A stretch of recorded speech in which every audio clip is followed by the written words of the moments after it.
D'ailleurs, sa réponse, il m'avait dit « Martin, vous avez raison, mais on le vote quand même ». Pourquoi est-ce qu'on ne met pas autour de la table l'ensemble des collectivités concernées ?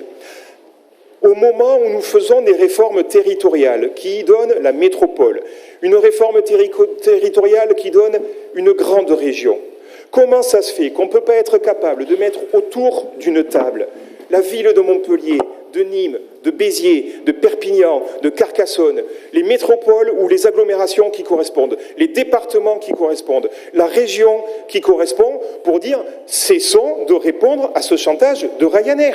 Merci de Faisons les rapports de force. Merci par votre intervention de justifier l'utilité du pôle métropolitain. Non. Et justement non, parce que j'aimerais bien l'avoir la justification, et j'en vois pile l'inverse.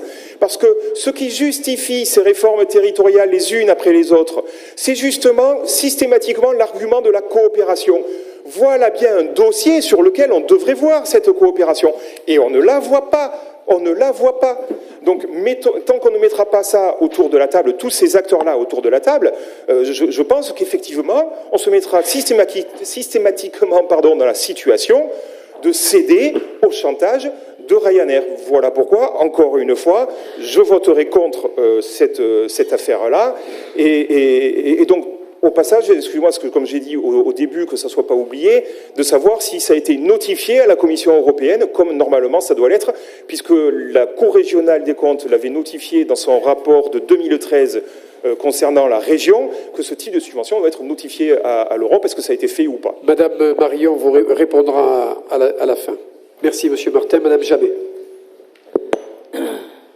Oui, évidemment, c'est difficile de passer derrière, il y aura pas mal de redites. Mais globalement, effectivement, je le répète, on le répète chaque fois à l'envi, ce sont des subventions qui sont données à des compagnies low cost, exclusivement, et qui vont à l'encontre du principe de libre concurrence qui est mis en place justement par l'Europe, puisque cela se fait justement au détriment d'entreprises françaises. Air France, par exemple, ferme des comptoirs de plus en plus.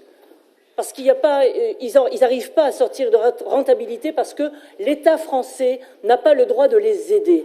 Et vous mettez en place un système, je veux dire, finalement, en toute complicité, avec une association qui, en 3 ans, effectivement, a récolté 7,5 millions de subventions.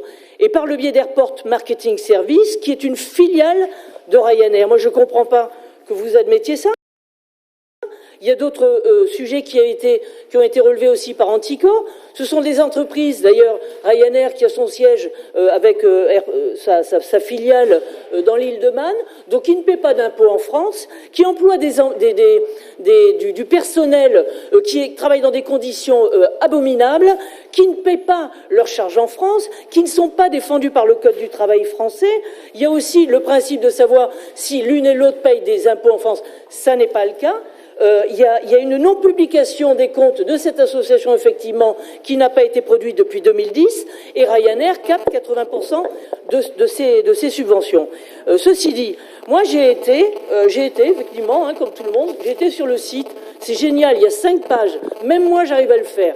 Alors vous avez Go to Montpellier, venir à Montpellier, on vous explique qu'il y a des toilettes.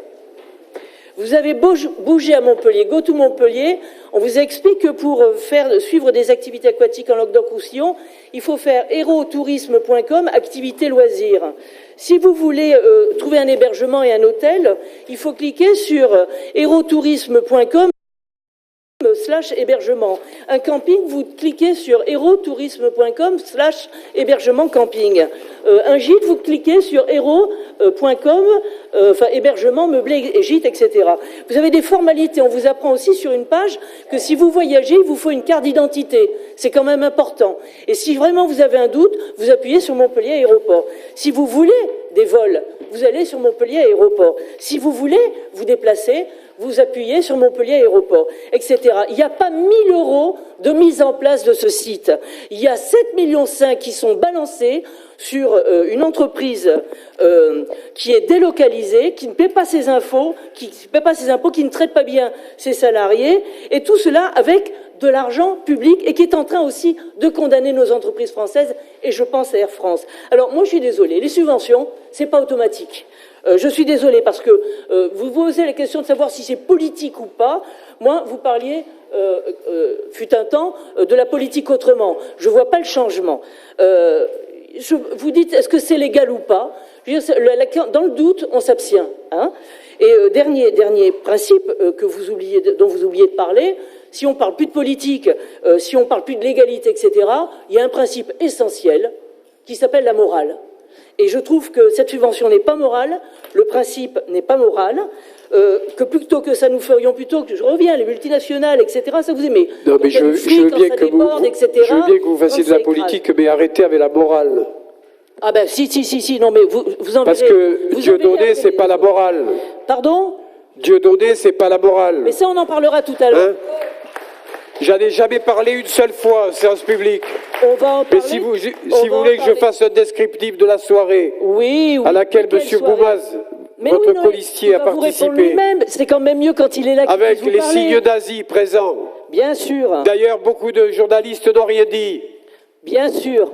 Vous pourrez lui en parler directement. Voilà. De toutes les manières, chaque fois que je vous parle d'un sujet qui vous ennuie, parce que moi je suis désolé. D'ailleurs, j'étais la vedette. Monsieur le maire. J'ai eu droit à une quenelle géante. 3500 personnes. Monsieur le maire. Faut le faire. Monsieur le maire. Alors la morale, stop. Oui.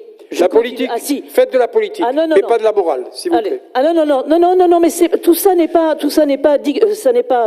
l'un implique l'autre. Moi, je vais vous dire, moi, je suis dans mon rôle. Je suis dans ma mission. Quand je vous parle de ces sujets et quand j'attaque sur ces sujets, même si je ne le dis pas avec le sourire, je vous le dis avec le sourire et gentiment. Mais vous, votre rôle, vous, votre mission, c'est d'être très attentif à ça, à l'argent public, à la façon dont on le dépense, à l'emploi et à nos entreprises françaises. Monsieur le maire, merci de votre attention. Monsieur Rouillot.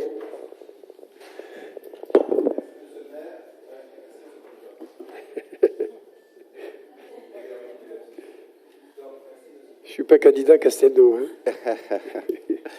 Hein. Donc, moi aussi, j'ai eu la curiosité d'aller regarder sur le site de l'association GoTo Montpellier. Et j'ai eu une impression bizarre que je voulais vous soumettre, c'est que on peut faire du tourisme de façon intelligente sur ce site à Montpellier même.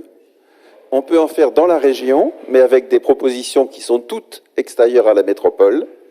Et c'est un peu comme s'il n'y avait rien d'intéressant à visiter sur le plan touristique dans la métropole à l'extérieur de Montpellier.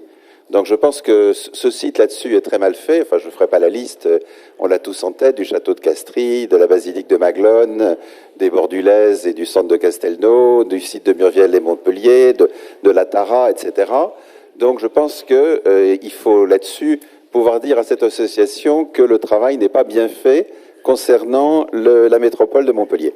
Bon, sur le fond, moi j'ai un doute sur ce dossier, donc je m'abstiendrai en attendant le rapport de la Cour des comptes et Julie Fraîche, dont j'ai la procuration également.